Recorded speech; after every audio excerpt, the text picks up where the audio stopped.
크리스마스 이야기입니다. 저 페르시아, 지금으로 말하면 이란 지역이죠. 박사들이 메시아의 별을 보고 2년의 세월이 허비됩니다. 2년 동안 쭉 와서 예루살렘에 와서 선포합니다. 유대인의 왕으로 나신 이가 어디 계십니까? 우리가 동방에서 그의 별을 보고 그에게 경배하러 왔습니다. 예루살렘이 깜짝 놀랐습니다. 소란에 빠졌습니다. 헤롯이 놀랍니다. 아니 내가 왕인데 무슨 왕이 또 났단 말이냐? 자기의 부귀 영화 왕권을 빼앗길까 봐 결국은 예수님을 죽이려고 했죠. 그 어린아이들 2살 이하짜리는 다 죽여버렸어요. 엄청난 사건이죠. 백성들이 놀랐습니다. 그러나 곧 잠잠해져서 평상으로 돌아갔어요. 서기관과 대제사장 총교인들이 왕이 어디서 났겠느냐?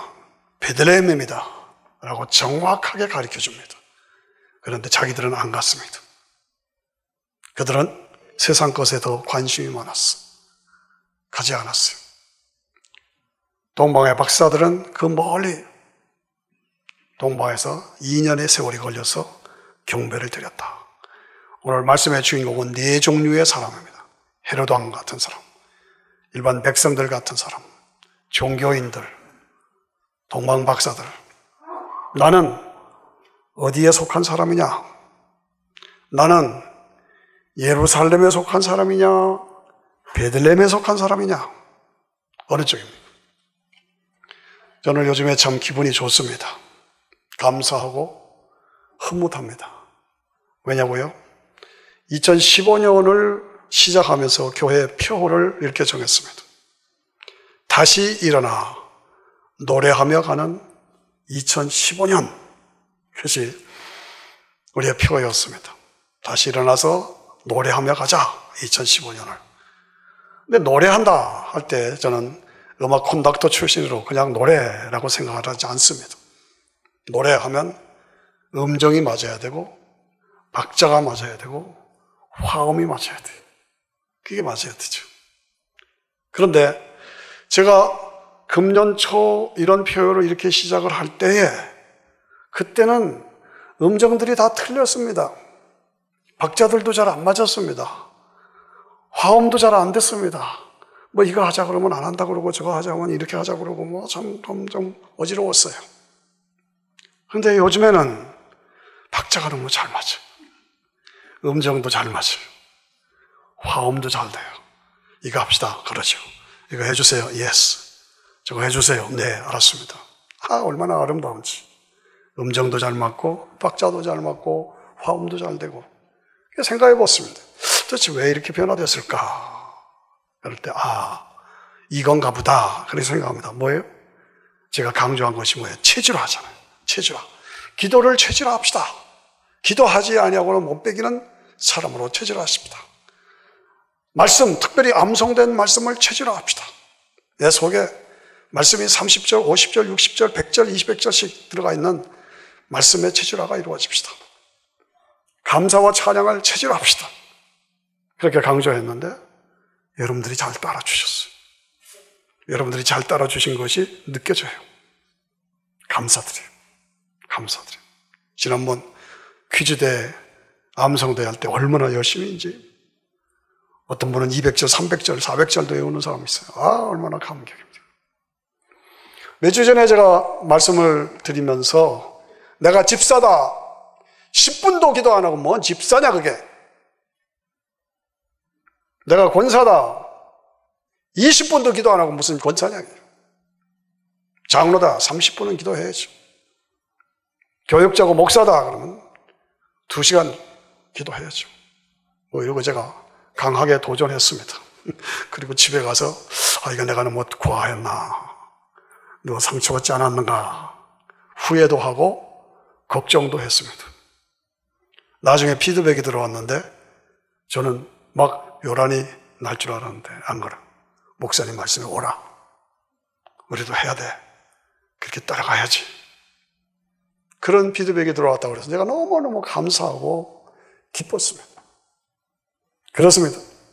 여러분, 교회가 존재하는 이유가 뭡니까? 목회자가 존재하는 이유가 뭡니까? 목회는 여러분들을 귀찮게 하는 것이 교회. 야, 목사님 왜 자꾸 외우라 뭐하라 기도하라 귀찮게 하느냐? 귀찮다 도대체. 그거 내가 해야 할 일이에요. 왜? 영적으로 잠들지 않도록 하기 위해서, 여러분들을 성경대로 살아가게 하기 위해서. 그렇게 하지 않으면 마귀한테 뺏겨 무너져 버려요. 그러니까 자꾸 기도하라고 그러고 말씀하면서 하라고 그러고 여러분들을 괴롭히고 집회에 나오라고 그러고 그럴 수밖에 없어요. 지금 얼마나 세상이 요란합니까? 그런데 우리는 무방비 상태로 이렇게 있을 수 있어요? 여러분들을 능력 있는 성도로 만들어가지 않으면 안 되고 그런 성도로 훈련시켜야 돼요. 그렇기 때문에 강조하는 겁니다. 여러분들이 이해하시고 잘 따라주시는 것 감사드리고 계속 잘 따라주시기를 부탁합니다. 여러분, 신앙의 원리를 우리가 분명히 알아야 합니다. 예수로 충만하면 군대 귀신이 떠나갑니다. 예수로 충만하면 바람과 바다가 잔잔해집니다. 예수로 충만하면 떡 5개와 물고기 2마리로 5,000명, 2만 명을 먹을 수가 있습니다. 예수로 충만하면 죽은 나사로가 살아납니다. 이게 원리입니다. 저는 때로 여러분들에게 자꾸 이 말을 강조해서 여러분의 뇌리에 새겨줍니다. 여러분의 삶에 문제가 있습니까? 가정에 문제가 있습니까? 사업에 문제가 있습니까? 내 삶에 막 회오리 바람이 불고 막 귀신이 요당치는 이런 걸 느낍니까? 예수로 충만해. 예수로 충만해라. 예? 그것이 바로잡는 방법이다. 유대인의 왕으로 나신 이가 어디 계십니까? 이 질문 앞에 여러분들은 뭐라고 대답하겠습니까? 나는 베들레헴에 있습니다. 아니, 나는 교회는 다니고 예수는 믿는데 아직 예루살렘에 있어요. 여러분 있어요? 네. 바꾸세요. 삶을 바꾸세요. 태도를 바꾸세요. 소속을 바꾸세요. 네. 교회는 다니는데 아직도 예루살렘이 좋다. 안 되는 거예요. 결단하고 삶을 바꾸시라고. 우리 박근혜 대통령이 한국에서 지금 힘들게 대통령 일을 하시는데 참 어떤 때는 안쓰럽기도 하고 감사하기도 하고 또 마음에 좀 부담되는 것도 있습니다. 그런데 박근혜 대통령이 가끔 이야기하는 것을 이렇게 들으면 3가지가 초점이에요. 첫째가 경제 살리기, 둘째가 일자리 창출, 셋째가 국민소득 4만 불. 그게 자주 하는 말이에요. 옳지요. 대통령으로서 백성들을 잘 먹여 살리고 부유하게 만들고 이것이 대통령이 해야 할 일이니까 당연히 경제를 살려야 되고 일자리를 만들어야 되고 국민소득을 올려야 되죠. 그러나 이건 아닌데 하는 부분이 있습니다. 여러분 카톡을 보시면은 여러분들에게도 아마 들어갔을 거예요. 저한테 어떤 분이 글을 보내주신 분도 있어요. 전라북도 익산에 할랄 식품 테마 단지가 이루어진다. 이게 뭔 소리냐? 할랄이란 모슬렘 식품을 말하는 것입니다. 모슬렘 식품을 전적으로 생산해 나가는 테마 단지, 식품 단지를 만든다. 그 얘기예요. 이 모슬렘 할랄이라는 것은 모슬렘 방법의 제사 음식입니다. 그거를 한국에서 대량으로 만들어 돈 벌겠다는 얘기예요. 그래서 박근혜 대통령이 그걸 허가했다는 거예요. 그러니까 전라도 지방이 기독교가 얼마나 센지 아세요? 굉장히 강해요. 제가 전주에 피난 가서 삼내라는 데서 살았어요. 그래서 초등학교를 다녔어요. 그런데 거기 기독교 강합니다. 그런데 그냥 그 지역에 교인들이 막 들고 일어나서 안 된다고 지금 적극적으로 반대하고요. 투쟁하고 있습니다. 예, 우리가 보잖아요. 그렇게 되면 그 지역이 다 모슬렘화 될 겁니다. 수많은 모슬렘들이 몰려올 것이고 점점 이게 확대돼서 모슬렘으로 확대되고 지금 ISIS 텔레반들이 폭력을 그리고 사람들을 참수시키고 막 테러를 하고 하는 걸 보면서도 모슬렘이 평화의 종국이라고요? 말도 안 되는 소리예요. 거짓입니다. 광명의 천사로 가장한 거예요. 기독교에 대해서는 앙심을 품고 기독교인들은 아예 악착같이 잡아 죽이는 것이 모슬렘들이에요. 그런데 돈 좀 벌겠다고 돈이 타면나서 그걸 받아들이고, 그렇다면 20년, 30년 후에 여자들이, 한국 여자들이 시꺼먼 거 뒤집어 쓰고 거리를 활보하고, 그리고 운전하고 가다가도 하게 되면 다 수답하고 엎드려서 절하고. 어디서? 한국에서. 누가? 한국 사람들이. 그렇게 안 되리라고 누가 보장해요? 그래서 그렇게 된 거예요. 얼마나 안타깝습니까? 이런 상황에서 아찔한 겁니다. 20년, 30년 후를 내다보고 우리 아이들이 자랄 때를 바라보면 아찔한 거예요. 그런데 그쪽으로 가는 거예요. 엄청난 대가를 치르게 될 것을 우리가 바라보면 안타깝다. 물질만 따라가고 돈만 따라가고 세상만 따라가는 것이 뭐냐? 헤롯 왕의 길이요. 예루살렘의 삶이. 살리는 것은 영이니 육은 무익하니라. 영이 살아야 육이 산다. 영이 살아야 육이 살게 된다. 그거 우리가 알아야 됩니다. 예. 사탄은 자꾸 꼬지셔서 영을 죽이고 육만 살라고 합니다. 영이 죽고 육이 살면 결국은 파멸입니다. 여러분 사업도 잘 되고 뭐도 잘 되고 다 잘하는 거 좋습니다. 그러나 영은 죽고 육만 살아서 육만 계속 번성한다. 나중에 보십시오. 결과를 보십시오. 어떻게 되는가? 그거 알아야 됩니다. 영이 살아야 육이 살고, 영이 살고 육이 살아야 하나님의 온전한 축복이 이루어진다는 것이죠. 사탄은 계속 육만 살리라고 말하는 거예요. 영은 무시해도 좋다는 거예요. 이게 사탄의 공격입니다.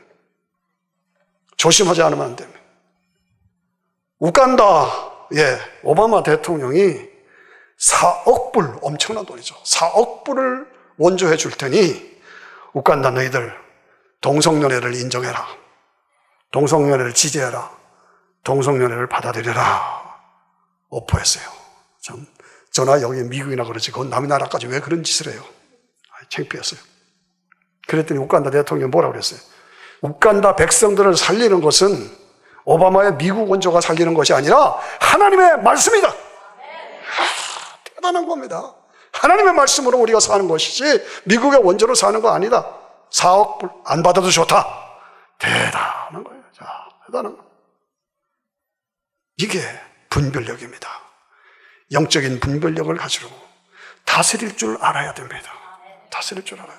여러분, 동성연애에 대해서 하는 사람들이 원래적으로 날 때부터 그런 기질이 있다. 그것을 인정해주고 받아들이고 품어줘야 된다. 옳습니다. 저도 어릴 때부터 시골에서 자랐는데 남자아이인데 여자 옷 차리고 입고 다니는 아이들이 있었어요. 여자인데 남장하고 다니는 사람이 있었습니다. 그런 경향이 있는 거예요. 그런 기질이 있는 거예요. 그런데 그것을 받아들여야 된다? 아니죠. 다스릴 줄 알아야 돼요. 다스릴 줄. 동성연애의 기질이 있는 것처럼 남자, 여자, 남자가 여자, 여자가 남자, 이성에 대한 기질도 있는 겁니다. 그래서 지나치게 남자를 찾고 지나치게 여자를 찾으면 다 파괴되잖아요. 그러니까 그런 경우에 이걸 다스릴 줄 알아야 돼. 그래서 남자, 여자로 짝을 마도 다스리고 한 가정을 이루어 부부 생활을 통해서 경건한 가정을 이루시기를 원하시는 것이 하나님의 방법이요. 하나님의 방법. 마찬가지로 동성애의 기질이 있다 그래도 그것을 다스릴 줄 알아야 된다. 이거는 아니다. 이건 하나님의 창조의 기준에 어긋난다. 그래서 다스리고 스톱! 하고 정상적인 하나님의 기준을 따라야 된다고 말이죠. 무조건 그걸 받아들여라. 너도 받아들여라. 돈 줄게 너 받아들여. 말이 안 되는 거죠. 여러분, 가인이 화가 났습니다. 왜 동생의 제사는 받으시고 내 제사는 안 받으십니까? 라고 화를 냈어요. 그때 하나님께서 가인 보고 너 왜 화내냐? 동생 제사는 받으시고 제 제사는 안 받으시니까요. 그러니까 죄의 성품이 너에게 있어서 그것이 너를 치고 들어오려고 그럴 때 너는 그것을 다스릴지리라. 다스릴지리라. 그러니까 원어적으로 보면은 사자가 문 밖에서 오르릉 하고 문을 열면 들어오려고 막 그럴 때 그 문을 닫아서 다스림에 성공해야 된다. 그 말이에요. 너는 그것에 실패했다. 그것에 실패했다. 너의 죄성, 너의 불신앙의 요소, 이걸 다스려서 삶을 하나님께로 돌려야 되는데 너는 거기에 실패했다. 그 얘기입니다. 여러분, 저도 여러분에게도 다 죄성이 있습니다. 타고난 못된 성품이 있습니다. 타고난 못된 기질이 있습니다. 사람이 성격은 못 고친다는 말들을 합니다. 그러나 그것이 정답입니까? 크리스찬에게 있어서는 새 마음, 새 성품, 새 의지를 주셔서 새 사람으로 만들어 주시겠다고 약속하셨어요.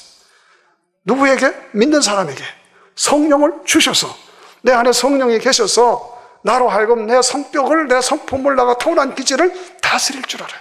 다스릴 줄 알아서 그 타고난 것들을 절제하고 다스려서 하나님의 기준에 순응하고 하나님의 기준에 따라가는 삶으로 살아갈 때 그 인생이 성공하는 거예요. 예, 그렇습니다. 늘 강조하지만 하나님이 선한 의지, 인간을 구원하시기 위한 선한 의지, 인간의 타락했지만 하나님을 찾는 자유의지, 그리고 그래서 하나님의 선한 의지와 인간의 자유의지가 결합될 때 구원의 역사가 이루어지는 것이죠. 그런데 사탄이 중간에 서서 자꾸 공격하고 예수 못 믿게 하고 하나님 거역하게 하고, 이것이 사탄의 역사입니다. 어떻게 하겠습니까? 이때 내 자유의지로 나를 다스려서 나를 하나님 쪽으로, 영적으로, 하나님의 사람으로, 믿음의 사람으로, 예루살렘으로부터 베들레헴으로 나를 몰고 가는 거야. 이것이 내가 있어야 하는 삶의 모습이 되어야 한다 이거죠. 아멘 하십니까? 네. 나를 쳐서 복종시켜 너를 다스리라. 죄성은 누구나가 다 가지고 있어요. 예루살렘을 좋아하는 것은 다 가지고 있는 성품이요, 인간의 죄인이기 때문에. 하나님을 안 믿으려고 불신앙에 빠지려고 하는 것들이 다 가지고 있는 경향이에요. 하나님을 대적하고 교만한 것이 인간의 성품이에요. 그러나 이것을 다스려서 하나님 쪽을 향하는 것, 이것이 내가 성공적으로 살아가야 하는 삶의 방법입니다. 늘 나 자신을 다스리면서 성공하라. 유대인의 왕으로 나신 이가 어디 계십니까? 백성들이 들고 일어났습니다. 그러나 곧 가라앉았습니다. 무슨 얘기입니까? 유대인의 왕으로 났던, 헤롯이 왕이 났던, I don't care. 나는 그냥 살아간다. 이런 식의 삶을 사는 사람들, 그러니까 개념 없이 사는 사람들, 무엇이 옳은 것인지, 무엇이 진리인지, 무엇이 생명인지 그거 잘 따지지 않고 그냥 사는 거. 대부분의 사람들이 이런 사람이에요. 개념 없이 살아, 생각이 없이 살아, 기회가 없이 살아. 그냥 이렇게 살면 되지 뭐, 그렇게 살아. 아니죠. 그렇게 살면 안 되는 거죠. 예, 그렇게 살면 뭐예요? 세상에 말하면 영성이 없는 짐승과 같은 삶이에요. 그건 아니죠. 파스칼이 뭐라고 말했어요? 세상 것을 내가 다 가졌어도 내 마음에 하나님을 모시지 않았으면 빈 공간이에요. 나는 허전한 것을 느끼지 않을 수가 없어요. 늘 그런 거로 개념이 있게 살아야 돼. 생각하며 살라. 생각하며 살아. 내가 이렇게 살아도 되는 건가? 내가 이렇게 살아도 되는 건가? 이렇게만 살 것인가? 내가 교회는 다니는데 이렇게 믿어도 되는가? 내가 정말 제대로 신앙생활 하고 있는가? 신앙생활 이렇게 해도 되는가? 개념을 가지고 생각하고 깊이 생각하고. 저희 집이요, 브래더 로드에 가까이 있어서 페어팩스 메모리얼 묘지를 한 주일에도 몇 번씩 왔다 갔다 합니다. 그 묘지 크죠. 여러분 다 아시는. 거기에 제 친구도 있고 우리 필그림 교회 성도들도 많이 계시고 제가 아는 초원분들 많이 거기 계세요. 그때마다 그분들을 생각합니다. 그때마다 나도 언젠가 저런 때가 오지 생각합니다. 그때마다 하나님 앞에 바르게 살아야지 생각합니다. 여러분 마찬가지 아닙니까? 그런데 이런 생각을 해봅니다. 여기에 수많은 분들이 지금 누워 계시는데 시체로, 만일에 이분들이 말을 할 수 있다면 뭐라고 말할까? 뭐라고 말할까? 생각을 해봤어요. 뭐라고 말할 것 같아요? 제가 결론은 맞습니다. 걸. 다 같이 걸. 걸 할 거야. 후회한다는 얘기입니다. 야, 예수 믿을 걸. 왜 예수 내가 안 믿었나? 좀 더 잘 믿을 걸. 좀 더 충성할 걸. 좀 더 영적으로 살 걸. 좀 더 하나님 나라를 위해서 살 걸. 좀 더 배우자를 사랑해 줄 걸. 아이들을 좀 더 사랑해 줄 걸. 이웃을 사랑하고 같이 사랑을 나눠 줄 걸. 그렇죠? 그러면 나도 언젠가 누워서 나도 걸 할 겁니까? 그럴 수는 없잖아요. 삶을 바꿔야 합니다. 삶의 방식을 바꿔야 합니다. 방향을 틀어야 합니다. 예루살렘에 있습니까? 교회 다니면서 베들레헴으로 옮겨야 합니다. 옮겨야 합니다. 지금 옮겨야 합니다. 예. 유대인의 왕을 원하시는 이가 어디 계십니까? 베들레헴입니다. 너희끼리 잘 가봐. 교회는 다니면서. 종교인인데. 그런데 사실은 아무런 영적인 관심이 없어. 신앙생활이라는 건, 종교생활이라는 건 하나의 삶의 방법일 뿐이지 아무런 열망이 없어. 얼마나 안타깝습니다. 나는 어느 쪽입니까? 나는 외면적인 성도냐 아니면 내면적인 성도냐? 예? 어느 쪽이냐? 주님을 향한 열망, 사모함, 열정 전혀 없다? 아니에요. 그렇게 살면 안 돼요. 바꾸셔야 돼요. 바꾸셔야 돼요. 내 소속을 분명히 해야 돼요. 그리고 그 소속에 충실해야 돼요. 베들레헴에 속한 자로 살아야 돼요. 신앙에 집중해야 돼요. 열심을 품고 주를 섬겨야 할 줄로 믿습니다. 예수님밖에 없어요. 남는 것은 결국 그것뿐이에요. 예? 내가 예수를 믿어서 거듭났는가? 거듭났으면 하나님 나라의 가치를 두고 살아라. 세상에서 열심히 일하지만 궁극적으로 우리가 가지는 가치는 하나님 나라의 가치. 다 같이 시작. 하나님 나라를 위하라, 향하여 나가라. 다시 한 번만. 하나님 나라를 누리라, 위하라, 향하여 나아가라. 예. 하나님 나라. 우리에게 영원한 영광의 하나님 나라가, 천국이 우리에게 준비되어 있다. 그것을 우리가 가질 수 있는 근거는 무엇입니까? 예수 그리스도의 부활. 부활을 통해서 예수님이 하나님이심이 증거됐습니다. 부활을 통해서 예수님이 하나님이신 것이 믿을 만한 증거로 우리에게 보여주셨습니다. 예수님 안에서 나도 부활한다. 나도 부활한다. 이 확신을 가지고 부활의 신앙으로 우리가 살면 성령께서 나와 함께 하십니다. 저는 늘 그것을 경험하고 누리고 활용하기 때문에 여러분의 담임 목사로서 여러분들이 저를 따라주시기를 바랍니다. 늘 저는 성령의 인도함을 이렇게 구합니다. 성령님, 나의 길을, 나의 삶을, 나의 일을 어떻게 할지를 가르쳐 주세요. 주님의 말씀을 생각나게 해주세요. 내가 잘못된 것을 책망해 주세요. 나를 진리 가운데로 인도해 주세요. 장래일을 나에게 보여주세요. 신의 성품을 가진 자로 나를 만들어 주세요. 성령의 열매를 맺는 성품으로 나를 바꿔주세요. 이게 늘 제가 거의 매일같이 하는 기도입니다. 여러분들도 그렇게 해주시기를 부탁합니다. 예, 선생님 믿으면 선생님 따라하는 거 당연한 거 아니에요? 제가 한 수 가르쳐 드리는 거예요. 그래요. 그렇게 기도하세요. 내가 부활신앙을 가지면 성령께서 나와 함께 하신다. 성령님 앞에 우리가 구해야 된다. 나를 가르쳐 주세요. 주의 말씀을 생각나게 해주세요. 내가 잘못될 때 나를 책망해 주세요. 나를 진리 가운데로 인도해 주세요. 장래일을 알게 해주세요. 신의 성품을 가진 하나님의 사람으로, 성령의 열매를 맺는 하나님의 사람으로 나를 만들어 주세요. 기도하세요. 그렇습니다. 오늘 우리는 동방박사들을 배워야 합니다.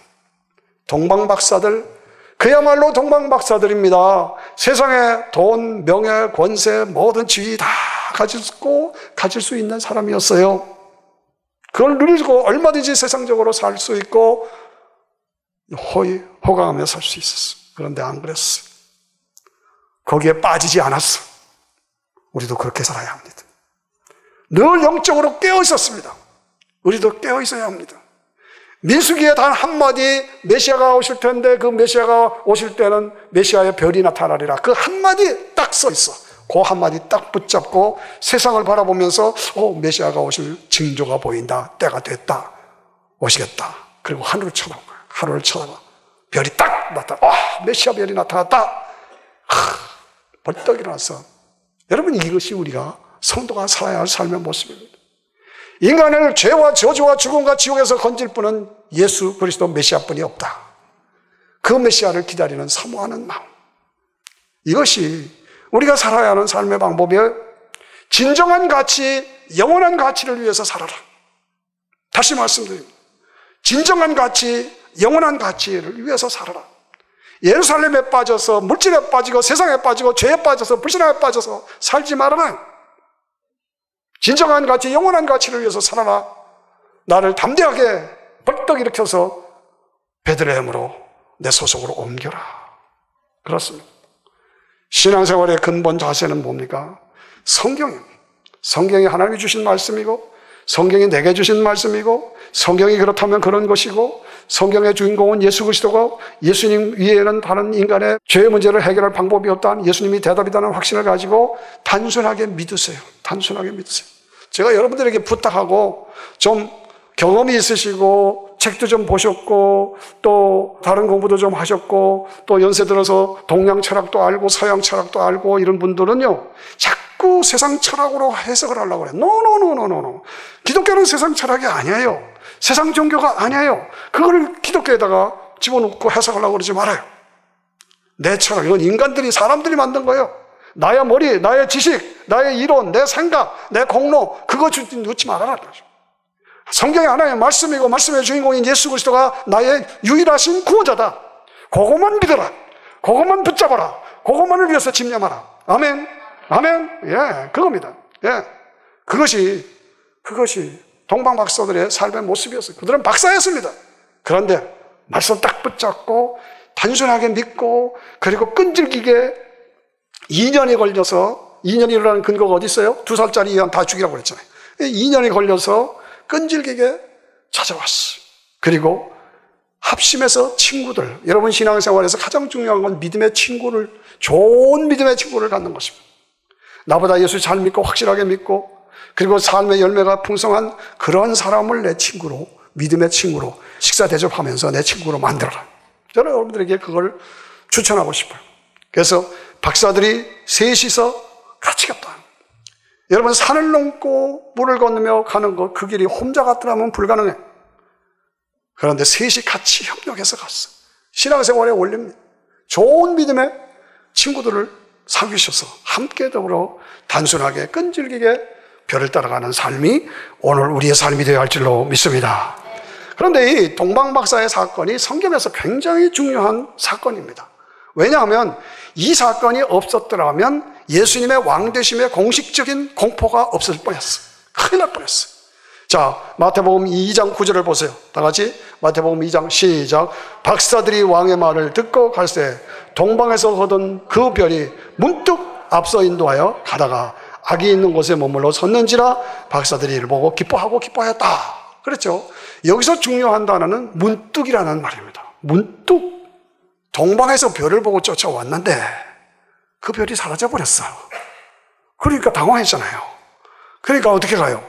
예루살렘으로 왕이 있는 곳으로 갈 수밖에 없잖아요. 그래서 거기서 유대인의 왕으로 나시니가 어디입니까? 라고 예수 그리스도 메시아가 탄생하셨다는 것을 왕 앞에서 선포한 거예요. 이야, 이게 대단한 거죠. 예. 만일에 별이 없어지지 않고 그대로 꾹 그냥 인도해서 베들레헴으로 맞바로 갔다면 예루살렘에 들릴 일이 없잖아요. 들릴 일이 없으면 왕 앞에서 유대인의 왕이 나셨다는 선포를 할 수가 없었잖아요. 그런데 이야, 하나님께서 놀랍게 역사하셔서 별을 치우셨어. 그러니까 별이 없어졌어. 그러니까 어떻게 갈 줄 모르니까 예루살렘으로 갔어. 왕 앞에 가서 유대인의 왕으로 나시니까 어디 계시냐? 라고 선포했어. 이게 대단한 사건이죠. 예. 대단한 사건. 저는 이걸 딱, 이야, 대단하다. 그러니까 문득이라는 말, 그리고 가장 기뻐했다는 이 말을 종합해 보면 결국 그 결론이 나는 것입니다. 그래서 결국은 뭐예요? 우리가 신앙생활하면서 잠시 고난을 당하고 어려움을 당해서도 흔들리지 말아라. 계속 전진하면서 믿음으로 도전하면 나를 통해서 예수 그리스도의 왕되심이 드러난 걸 믿으시기를 축원합니다. 예, 나를 통해서 예수님은 왕이시다. 유대인은 왕이시다. 우리의 왕이시다. 라는 것이 선포돼야 돼. 자, 드디어 박사들이 또 목자들이 베들레헴으로 모였지요. 말구이에서 경배와 찬양을 드렸습니다. 예물을 드리고 황금과 유황과 모략을 드렸습니다. 와, 이런 삶이 가장 축복된 삶입니다. 여러분, 진정한 가치는 바로 여기에 있습니다. 진정한 영원한 왕 앞에 진정한 예배를 드리는 것, 그것이 우리의 삶의 모습이 되어야 됩니다. 오늘 이 시대가 어떻습니까? 동방 박사들이 초림의 별을 보고 따라서 경배했다면 지금 이 시대는 재림의 별이 떴습니다. 다 같이 재림의 별이 떴다. 다시 한번 재림의 별이 떴다. 모든 징조를 보십시오. 이거 심상치 않은 겁니다. 주님이 오실 때가 아주 가까웠습니다. 예. 동방의 박사들이 준비된 채로 달려갔던 것처럼 우리도 준비하고 주를 맞을 준비를 하고 달려나가야 합니다. 믿기는 믿는데 교회는 다니는데 영적인 일에 별로 관심이 없어. 재림, 아유 별로야. 뭐 이제 오신다고 그래. 왜 지금 오신다고 그래. 나 잘 나가는데 왜 이렇게. 그런 사람도 있어요. 그러면 안 돼요. 재림은 우리의 결혼식과 같은 거예요. 재림이 우리에게 환난을 주고 고난을 주는 게 아니야. 핍박을 주는 게 아니야. 결혼식이라니까. 결혼식 안 기다리는 신랑 신부가 어디 있어요? 그 재림의 때 주님이 오셨어. 그런 거로 우리는 재림의 신앙으로 무장해야 합니다. 이 성경의 맨 마지막이 뭔 줄 아십니까? 주 예수여 어서 오시옵소서. 그 말로 끝나는 거예요. 원어로 따지면 마라나타. 다 같이 시작. 마라나타. 다 같이 시작. 마라나타. 무슨 말이에요? 주 예수여 어서 오시옵소서. 주 예수여 어서 오시옵소서. 그러한 마음을 가지고 동방 박사의 삶을 살아가는 우리가 되어야 할 줄로 믿습니다.